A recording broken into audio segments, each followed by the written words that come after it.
Ғани, сенікі тыныштық па? Үйге келмегеніңе қанша күн болды? Неге түсінбейсің? Қазір жұмыстарым көп, қонуға тура келіп тұр. Бұрын қалаған уақытында жұмысынан шыға алатын едің ғой? Енді өзің де білесің ғой, қазір бастық емеспін. Жай стажер дизайнермін. Сол жақтан басқа біреуді тауып алғансың сен. Тағы бастадың ба қызғануыңды? Олай емес. Бопты, мен жұмысым көп қазір. Тұтқаны тастай салды ғой? Точно біреу бар, мен қазір жұмысына барып ұстап алмасам бұны. Болып жақсы, мен жұмыстамын. Қоя салған нес? Мынаның әлі реніші басылмаған ғой сондай, жұмысына барып, ренішін жазып келем.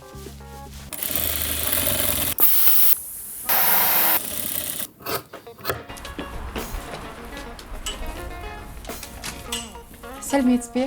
Сәлеметсіз бе? Сіз осы жерде жұмыс істейсіз ба? Жоқ, күйеуім жұмыс жасайды осы жерде. Дизайнер ғой. Ой, стажер дегенім ғой. Конкурсқа қатысып жатыр, барын салып жатыр, бірінші орын алам деп. Менің де күйеуім стажер, дизайнер. Біз де конкурсқа қатысып жатырмыз. Біз екеуміз Бажа екенбіз ғой? Бажа дейтін бе? Не дейтін еді? Әріптестердің әйелі дейік та. Мынау мен күйеуім жұмыс істеп жүр. Мынау не істеп жүр? Ана қыздың әр жерін ұстап. Сіңілім, кішкене сабыр сақтасаңшы енді.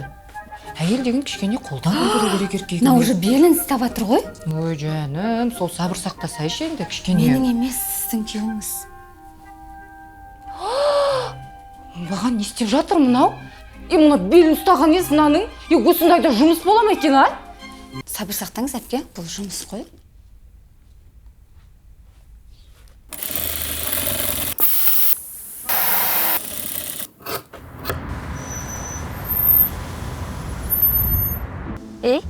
Неге сен ана қыздың денесін ұстап өліп бара жатсың? Жұмысың рахат екен ғой сенің? Бәсе, үйге неге кеш келеді десем, жұмысың осы екен ғой сенің?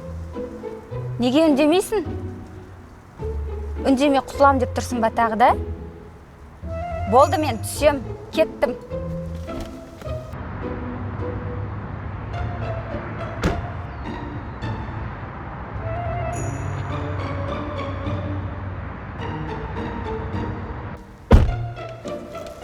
Бол, кешірім сұра, сосын кешірем.